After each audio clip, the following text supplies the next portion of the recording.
Hey everyone, thanks for joining me. This video relates to a problem that I posted a few days ago.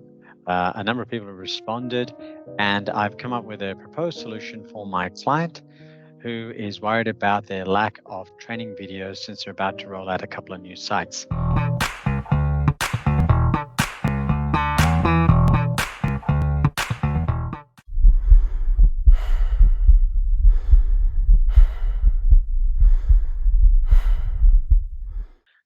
The way I've focused this for them is to remind them that they have hundreds of users and that they should embrace the genius of those people around them.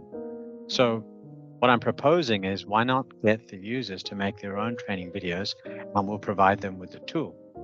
So to summarize the problem, they have training material that's missing or outdated. And I've had a lot of comments that people have spoken with me directly saying, why haven't they got the training material? And they try to emphasize this is a problem with this client. It's true. Why haven't they got it? And for that matter, why don't they have the documentation?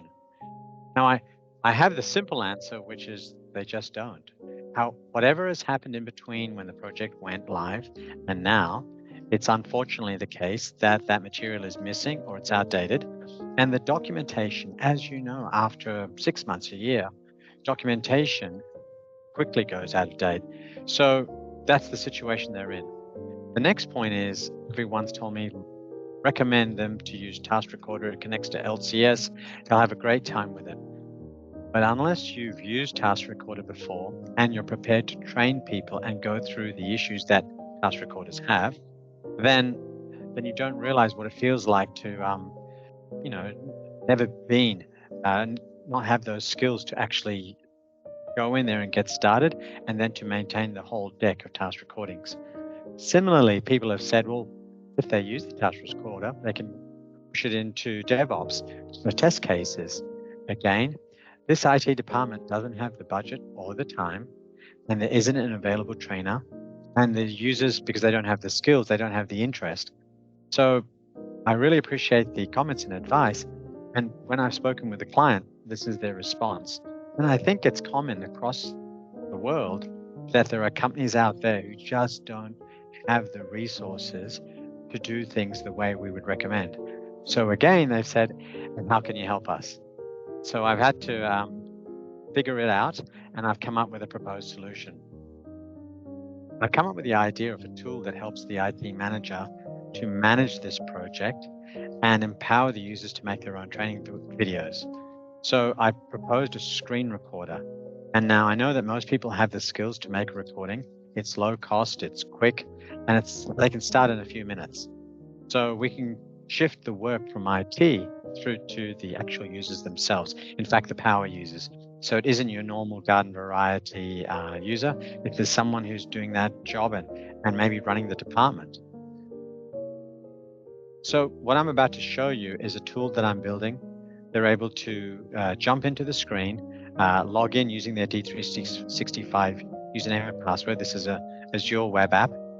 And once they've logged in, it confirms that they belong to the company. And they're presented with a list of business processes. These are your standard Microsoft ones, but of course they could customize it and add their own business processes. And if they were to drill down and pick any one of these, they could then actually draw and create their own, or just modify the ones that Microsoft have. Each of these little nodes here represents a particular step in the business process, one which we'd be doing a recording for. So I can now zoom in a little bit more. And you can see what we've done here. What I've done here is just pop up a little screen on top of it. So if they click on one of those steps, the screen might pop up and say, well, which environment do you want to do this recording in? And what security roles do you wish to give it access to? They could just press the record button and then flick across to their D365 screen, where they could then do the recording.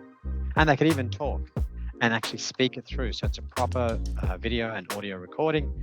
And after that, another version might be that it actually converts that to text, and that's how we can get our conversion to different languages. When they finish the recording and return back to the business process, now a little play symbol would appear, that they could run that recording to see it again, they could delete it and repeat it. Now, though that may not be the optimum way to do it with D365. The client has reminded me that they've got 100 other applications, and many of those applications integrate into D365.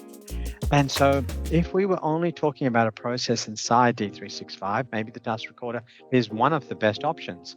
But when you're talking about processes that flow across all these different applications, we have to give them a choice that lets them record and see that process, those steps on how to do things in any application. And that's why a screen recorder comes in really handy. And that's why this solution, which is abstracted, it's outside of D365, the solution works because it respects the fact that they have processes that are not only within D365. Okay, so now we've got the process. How would it actually work for the user who's using it? Well, we could either let them have access to this business process and they could click on any one of these steps, go up and down through the different processes, or we could have this D365 pop-up screen. It's pretty easy, where we have a little button that says you can access your training videos. And then if they type in a normal English language request, like, tell me to create a vendor, we could go find the relevant videos that are related to creating a vendor or just vendors in general and show that to them. And if they have the right security role in D365, which matches the security roles that we gave the video originally, well, they can see the video and play it. And we could, in another version, we could even store some statistics to see who has accessed it and who has played it through to the end. As I mentioned before, we could convert the words of the person who spoke into text, and we could present subtitles or change those subtitles into another language. So these are ideas that have come to me. I'm about to now present it to the client. I'll tell you what the client says, and let's see if we get the thumbs up or thumbs down. Now, one of the things is, if you'd like to make this happen, message me, and I could then get you to jump in on the original production. Mobiz is a community-run organization. We believe in liberating people from the shackles of monotony, inspiring them to dream bigger and reach higher. We empower them to focus on the things that matter, growing their skills, solving new problems, and helping others on a global scale. We eliminate manual work that stands between people and their future, preventing them from learning new technologies, unleashing their talents, and leaving a legacy that has a lasting impact. Freedom doesn't wait. Join us at mobiz.com.